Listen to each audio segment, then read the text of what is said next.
shamanistic technique is experiential. Yeah. True shamanistic technique always has a purpose. It's not undirected. It's a very, very directed thing. And I think this is one of the things that gets missed when talking about shamanism in a theoretical sense. I mean, I studied shamanism at university as well as practicing it. And it's very, very easy to get caught up in the phenomenology of shamanism. So, for instance, we could describe the differences between the shamans of Mongolia and the shamans of Siberia.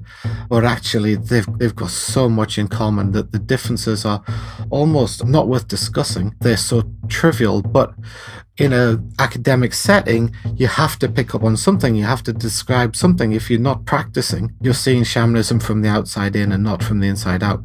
When you see it from the inside out, you start to realize that it is one thing. And I think you said, when you look at a map of the world and you see, for instance, the major religions, they often color in different patches of the world in different colors. So I guess you would say most of Europe would be, say, red for Christianity, something like that. And it shows you how cultures spread. Cultures spread from person to person. But when you take spread from an idea, right? Spread from ideas, from one person giving somebody a piece of information to another person. But when you take shamanism, again, difference between shamanism and other inverted commas religions is that it doesn't look like that at all. It looks like somebody's taken the world and lightly sprinkled it with a pepper pot. There's not much shamanism anywhere in the world, but what there is scattered all over the places. It's in South America, it's in North America, it's in Siberia, it's in Africa, everywhere all over the globe.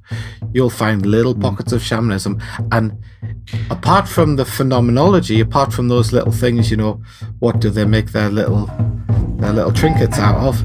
Actually, it's all the same. All the same. The Woven Energy Podcast, coming soon to iTunes.